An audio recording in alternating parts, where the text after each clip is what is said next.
I am. Welcome to It's Meaningless. Welcome to It's Meaningless. This is a podcast specifically for startup founders. And today we're gonna go back a little bit. Um, we're gonna go back a little bit and kind of talk about like really the basis, the premise for like how this all started, like what this is all based for off of. Um, So I there's a well, I read the Bible a lot. And in there's a book called Ecclesiastes. Sorry.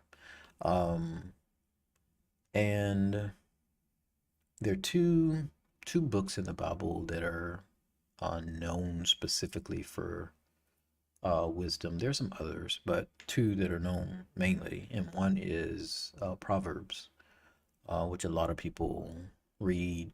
Um, like there's tons of wisdom, tons of things to be gleaned from Proverbs. And then um, there's Ecclesiastes as well. As far as history is concerned, it is to most people's understanding that King Solomon was the one who wrote both of them. Um, Now, yeah, it's to most people's understanding. Anyway, um, so one of the things that I have come to realize is like Proverbs is great. There's a lot of things to grasp from Proverbs. Highly recommend it. And at the same time, there are things that um, I don't know in Ecclesiastes that you won't pick up in Proverbs. Um, like you'd have to, yeah. It's just things in Ecclesiastes that you won't pick up in Proverbs. Um, and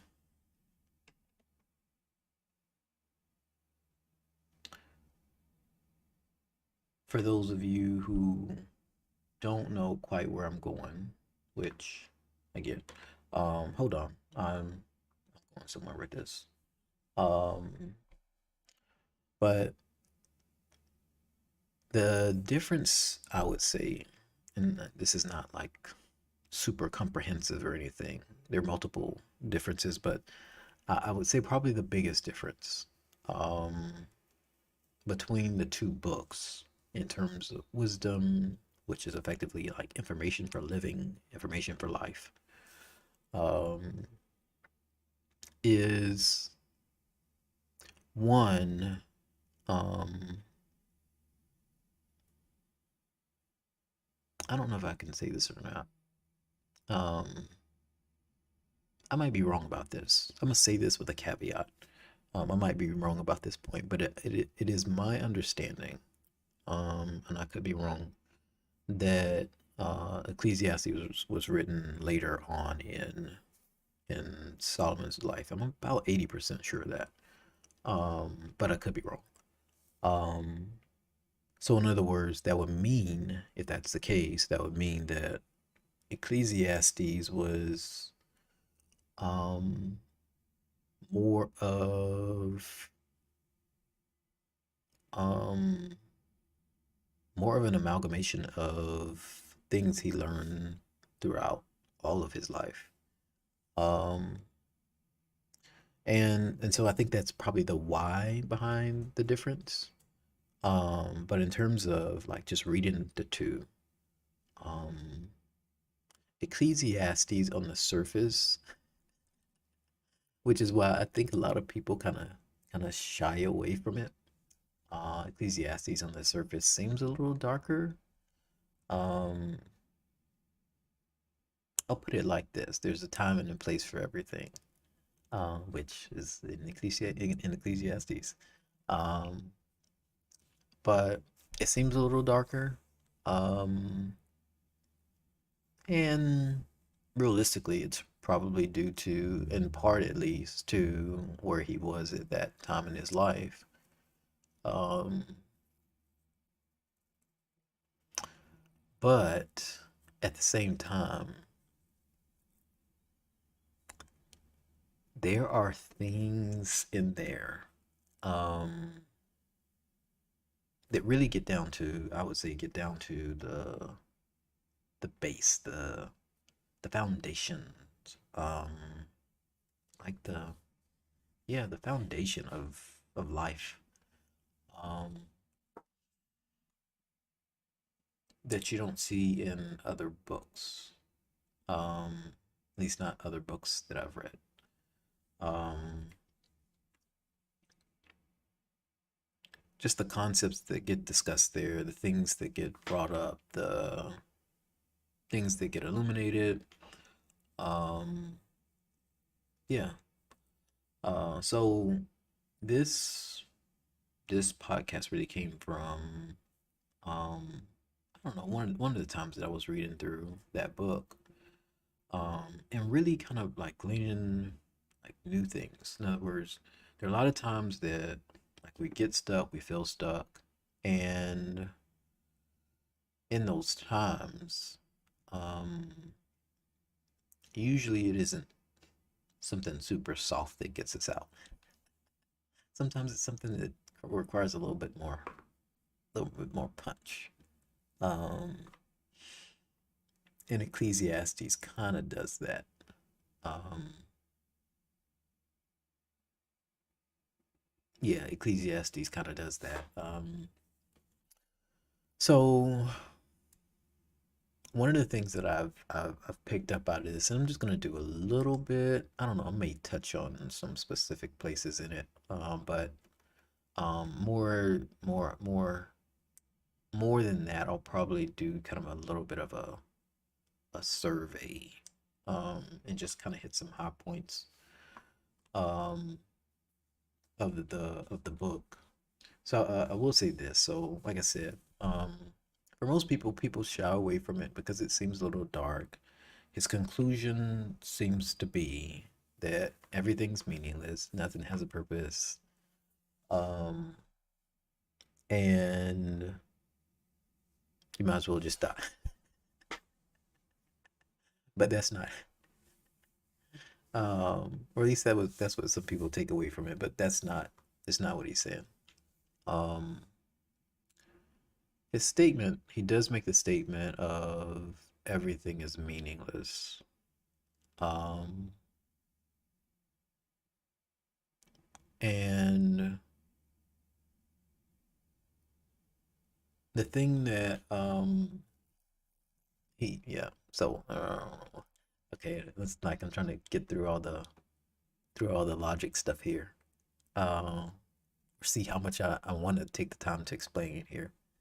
Uh, so let's put it like this. So this is no different from like conversations that we have in our day to day. Sometimes we say stuff that is like, in other words, we make those overgeneralization statements. Um, as in, you're always late, or, and I'm not saying this is a super great example. I'm kind of putting a little bit of an analogy here, um, to give you a little bit of context, um, of like what's actually being said. Um, so sometimes it's people will say, I don't know. Like I said, you're always late. Um, or the you always statements, or yeah. So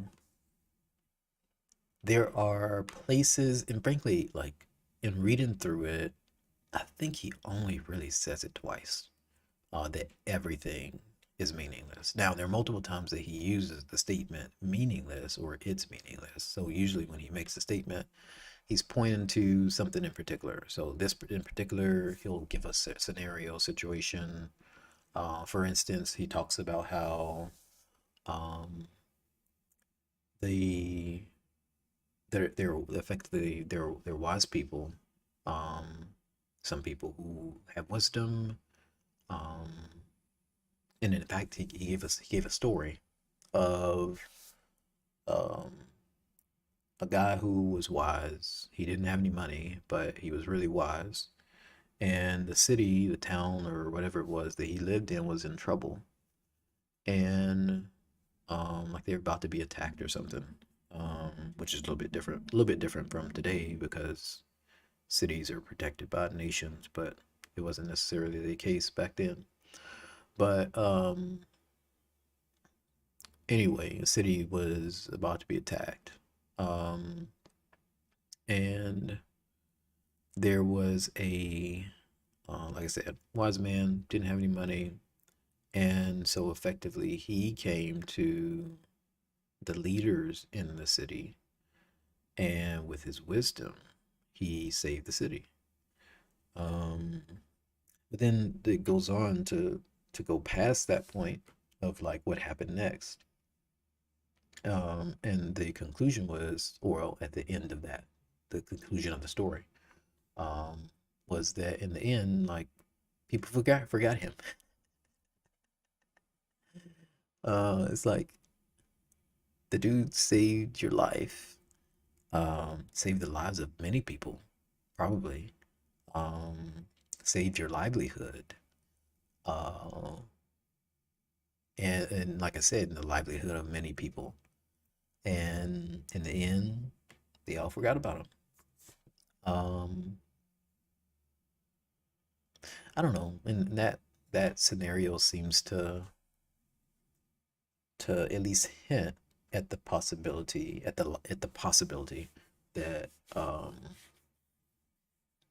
they forgot about him because he didn't have any money, which is probably likely.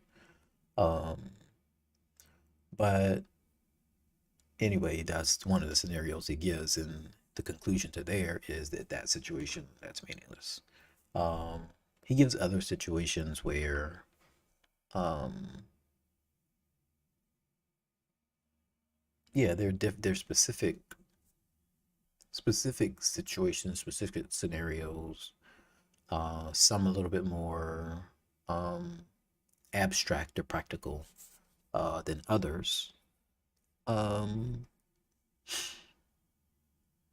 and um, yeah, he gives those and says, okay, in the end, like this doesn't mean anything. Um, but as far as like saying, like I said, I think it only says it like two times um that everything's meaningless. But um the reason I say it's not he doesn't mean everything is because there are a couple of conclusions. A couple times that he makes conclusions. I think it's one in the end, and then um another one um somewhere towards the middle that he does make conclusions of.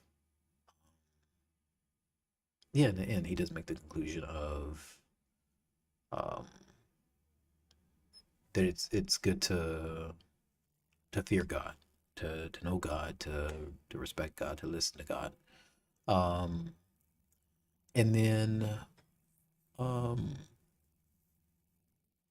he does come in and at some other points to kind of define, um, better define his scope of meaningless. Um, so usually, like at least the way that the whole book reads, it seems pretty clear to me at least that when he's saying everything's meaningless, he's talking about all the things that he's been talking about the whole time. And the fact that, like, it's not just a lot of stuff, it's almost everything. It's almost everything. Um, and I don't know, like, we can probably get into this a little more later at some point. But I, I guess I'll give a little, I guess the conclusion that I've taken away um, from kind of the whole book, which is he, and I'll do this in a negative. Yeah, I'll give the negative. Um, he says everything's meaningless, but in all of his summations, all of his scenarios, all of his things, the two things he doesn't say um, are meaningless are number one, relationships with other people. Number two, relationships with God. Um, so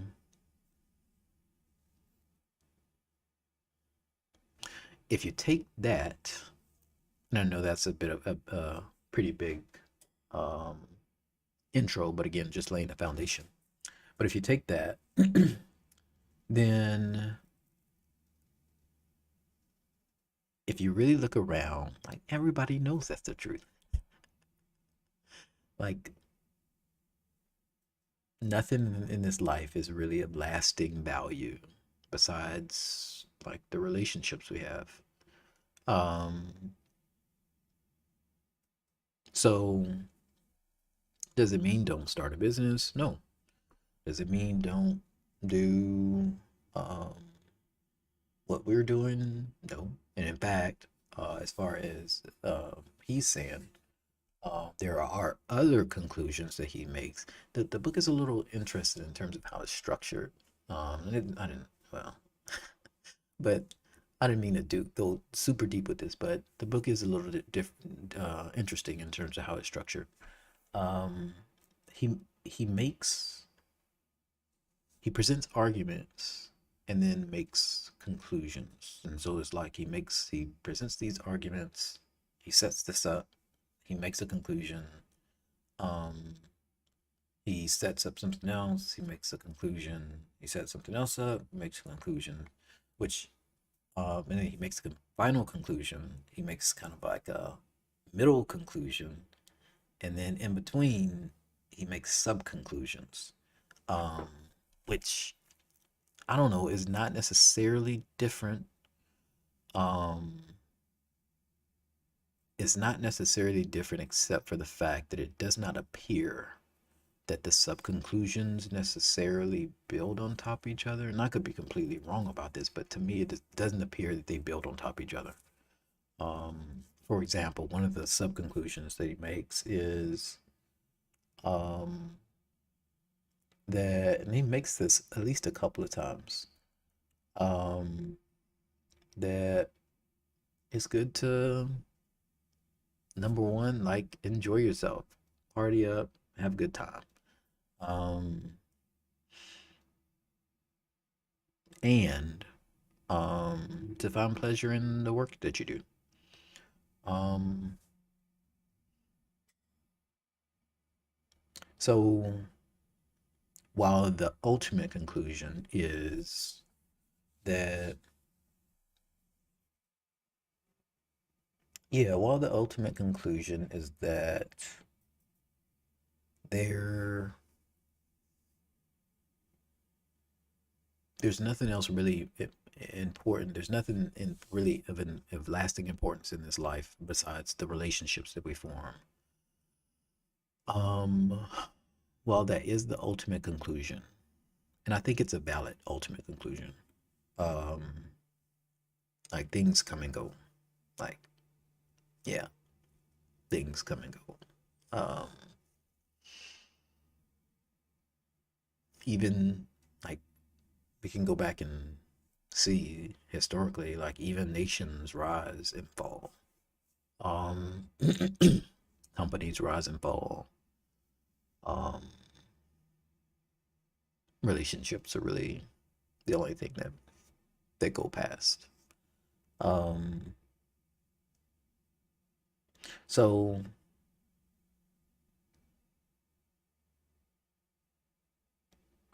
with that said, in other words, with the time that we do have on the earth, the sub conclusions that Solomon seems to make are um, the sub conclusions are seem to come with the understanding. They seem to provide the understanding that um, they seem to provide the understanding that the context, or at least the purpose for like this life, is different from what the ultimate goal is. In other words, that at the very least, like there is the necessity in this life for like there's a necessity in this life for things that don't have an ultimate lasting value. Like I said, having fun, partying up, living it up, um, and working, building things that, yeah, in the end, will eventually crumble. Well, like one of the scenarios he gives is um, a person building up a business, building up a fortune, um, and then ultimately, like in the end, he dies, and it gets left to his children. And in the end, like he didn't know whether or not his children will be wise or not. Um, he didn't know if they'll be wise or foolish, if they'll keep it going and continue building it and growing it, or if they'll squander it all. And I'm partly laughing because like the image comes to mind of some multi billion-dollar estate that goes to kids and gets wiped out in less than a generation. And that, while it seems impossible, um, is unfortunately very possible. Um, but that's kind of the thing, is like we don't know. Um, so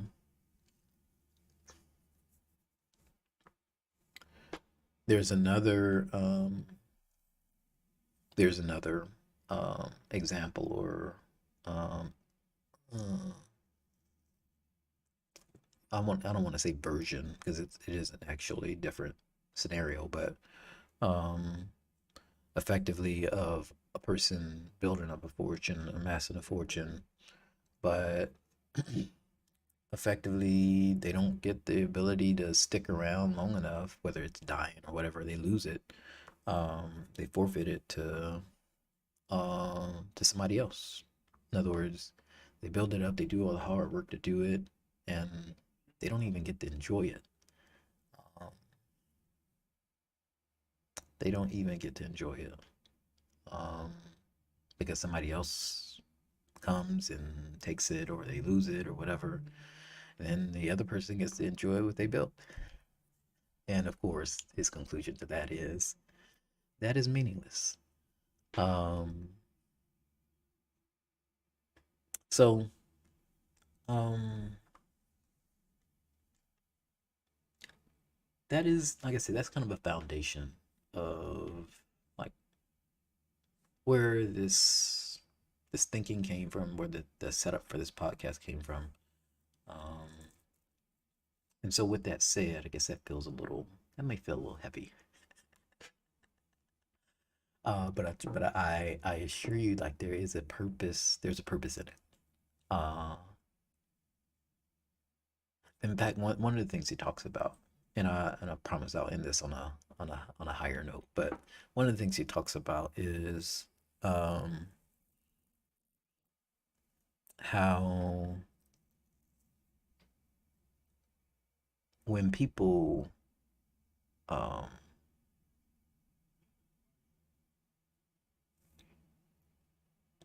he talks about how when people that it's better for people to it's good for people to think about death. That effectively something to the effect that wise people think more about death than about um getting their desires met. Um, the purpose there seems to be like there just seems to be more of a realization. In fact, I think his statement was that in doing so, um, you get more refining. Um, like you get more when like you're thinking more, you're more aware of death than trying to go do stuff, trying to go make stuff happen. Um, which in the end means that you get to be more profitable. Um, yeah, which in the end means you get to be more profitable.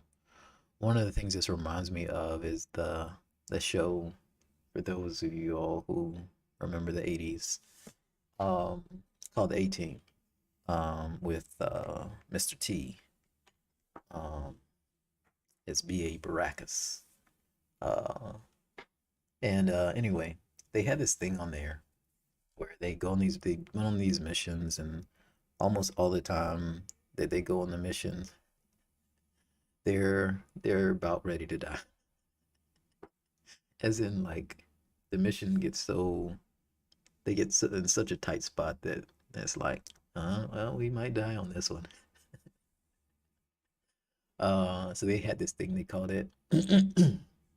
They called it being on the jazz. That's what they called it, as in like kind of a mental state of like, um, I'm on the jazz like right now, as in like I understand like right now I could be like this close to death.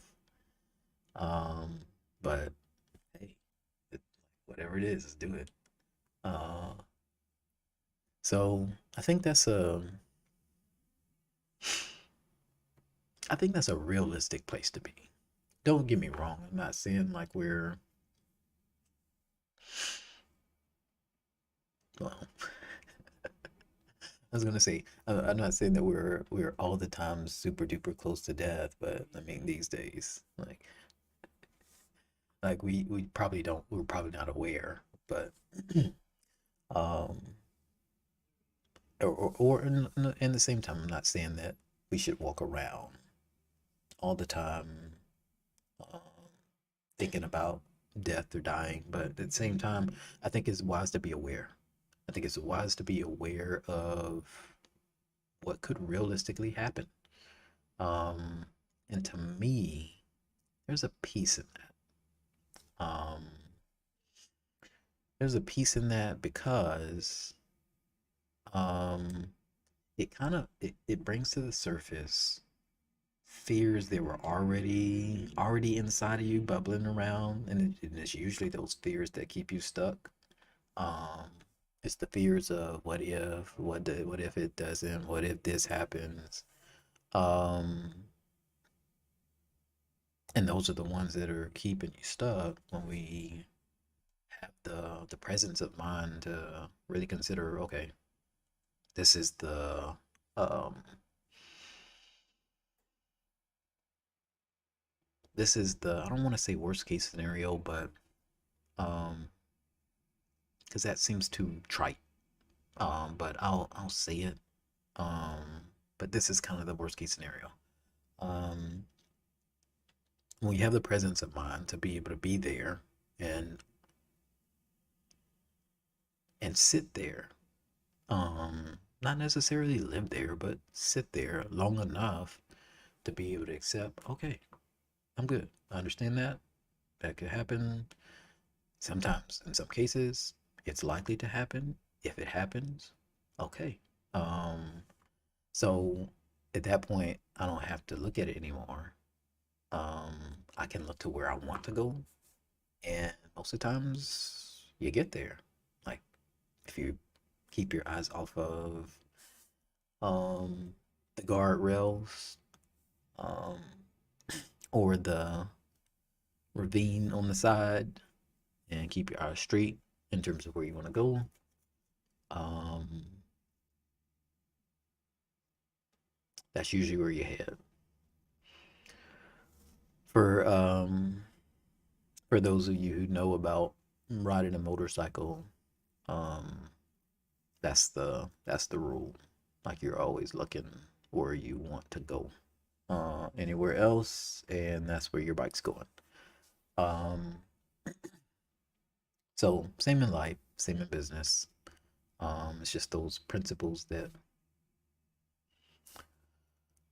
translate from one thing to the next. So yeah, um,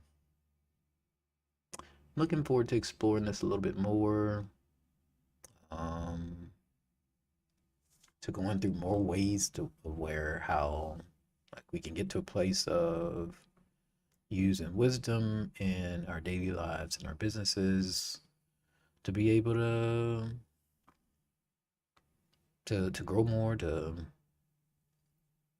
do more, to have more fun. Yeah. So anyway, that's it. All I got for this one. Take care. God bless. Bye.